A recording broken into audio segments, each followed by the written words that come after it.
Hello বন্ধুরা, কিন্নর স্মৃতি ভ্রমণের 18তম পর্বের অভিজ্ঞতার কথা আজ তোমাদের সাথে শেয়ার করব। গত পর্বে আমি রেকংপিও শৈলশহর, রোঘি ভিলেজ ও সুইসাইড পয়েন্ট তোমাদের ঘুরে দেখিয়েছিলাম।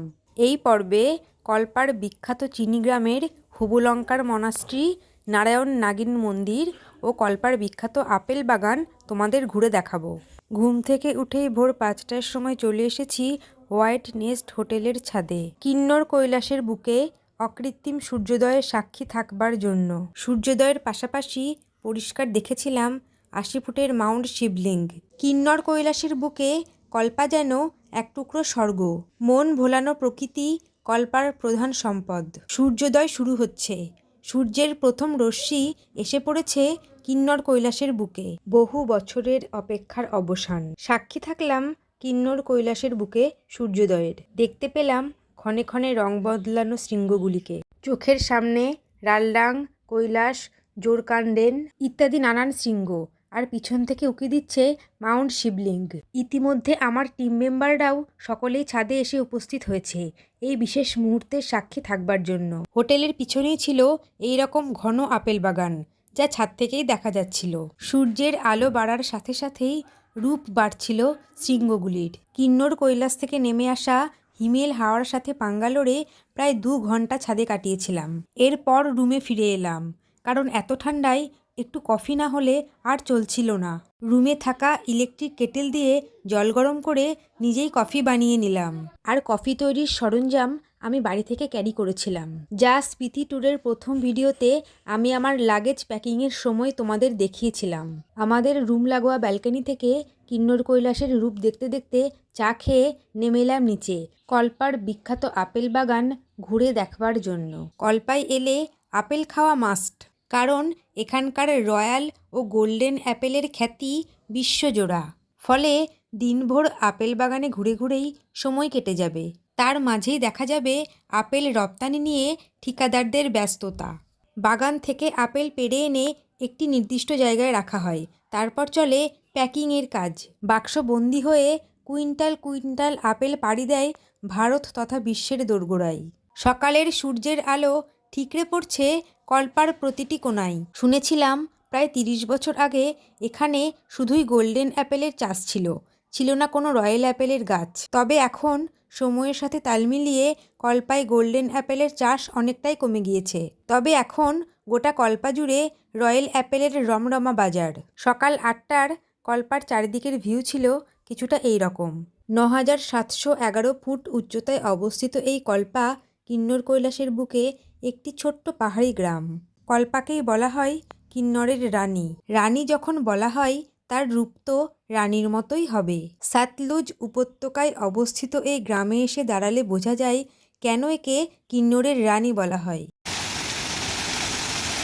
যেদিকেই দুচোখ যাবে সেদিকেই প্রকৃতি যেন সৌন্দর্যের আঁকড় বিছিয়ে রেখেছে।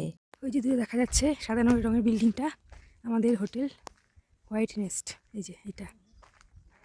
কল্পাতে প্রচুর বাঙালি পর্যটক আসেন, তাই রয়েছে বেশ কয়েকটি বাঙালি খাবারের হোটেল। ভাত, ডাল, শুক্তো, আলু পোস্ত, মুড়িঘণ্ট, আলু পটলের ডালনা, ফুলকপি রোস্ট ইত্যাদি পাওয়া যায়। একটু বেশি চেষ্টা চরিত্র করলে মিলে যেতে পারে মাছ ভাতও। কিন্নরের একমাত্র কল্পা থেকেই দেখা যায় মাউন্ট শিবলিঙ্গ, যা কিনা দিনভর রং বদল করে। কিন্নরের অধিবাসীরা এই শিবলিঙ্গকেই দেবাদিদেব মহাদেব রূপে পুজো করে থাকেন। আর এই হলো আমাদের হোটেলের ছাদ থেকে কল্পার 360 ডিগ্রি ভিউ। ব্রেকফাস্ট করেছিলাম ব্রেড বাটার, পুরি সবজি, চিড়ের পোলাও, ডিমের ঝুড়ি ও লাল চা দিয়ে। হোয়াইট নেস্ট হোটেলের 3তলার ব্যালকনি থেকে কিন্নর কৈলাসের ভিউ ছিল কিছুটা এই রকম। আর 3তলার 305 নাম্বার রুম যেটা আমরা পেয়েছিলাম, সেখান থেকে ভিউ ছিল জাস্ট অসাম। হোটেল থেকে চেক আউট করে আমরা এখন চলেছি কল্পার বিখ্যাত চিনি গ্রামের উদ্দেশ্যে। চিনি গ্রাম দেখে সাংলা হয়ে আজ আমরা পৌঁছে যাব ছিটকুল। কল্পার আগের নাম ছিল চিনি, আর এই চিনি ছিল তৎকালীন কিন্নরের সদর শহর। বর্তমানে যা সরে গিয়েছে 10 কিলোমিটার দূরের রেকংপিওতে। কল্পার মূল আকর্ষণ হলো কিন্নর কৈলাস পর্বতমালা আর মন মাতানো নিখাদ প্রকৃতি। গোটা গ্রামের চারদিক আপেল, আখরোট ও খোবানি গাছে ঘেরা, সেই সঙ্গে পাইন, ফার, দেবদারু। চিনি গ্রাম যাওয়ার রাস্তাটি ছিল কিছুটা এই রকম। কিছুক্ষণ হাঁটার পরেই আমরা ছোট একটি বাজার দেখতে পেলাম। এখানে নিত্য প্রয়োজনীয় জিনিস ছাড়াও কয়েকটি গিফটের দোকানও দেখেছিলাম। এখান থেকে গিফট কিনে তোমরা বাড়িতে প্রিয়জনদের জন্য আনতে পারবে। এছাড়া এখানে কয়েকটি হোমস্টে ও রেস্টুরেন্টও ছিল, আর দূর থেকে দেখা যাচ্ছিল নারায়ণ নাগিন মন্দিরটিকে। এইখান থেকে কয়েক পা হেঁটেই এসে পৌঁছে গেলাম কল্পার বিখ্যাত হুবুলঙ্কার মনাস্ট্রি বা বৌদ্ধ মনাস্ট্রিটিতে। এখানে একটি সুন্দর চোরথেন আছে, আর এই বৌদ্ধ মনাস্ট্রি সম্পূর্ণ কাঠের তৈরি। যদিও সেই সময় মন্দির বন্ধ থাকার কারণে আমরা ভিতরে ঢুকে দেখতে পারিনি। আর এই মন্দির থেকে কয়েক পা এগিয়ে এসেই আমরা দেখতে পেলাম কল্পার প্রাথমিক বিদ্যালয়। আর এই বিদ্যালয় চত্বর থেকে কিন্নর কৈলাসের ভিউ ছিল কিছুটা এই রকম। বিদ্যালয়ের সামনের রাস্তা দিয়েই আমরা পৌঁছে গেলাম বিখ্যাত নারায়ণ নাগিন মন্দিরে। সম্পূর্ণ কাঠের তৈরি এই মন্দিরে হিমাচলী স্থাপত্যশৈলীর প্রভাব লক্ষ্য করা যায়।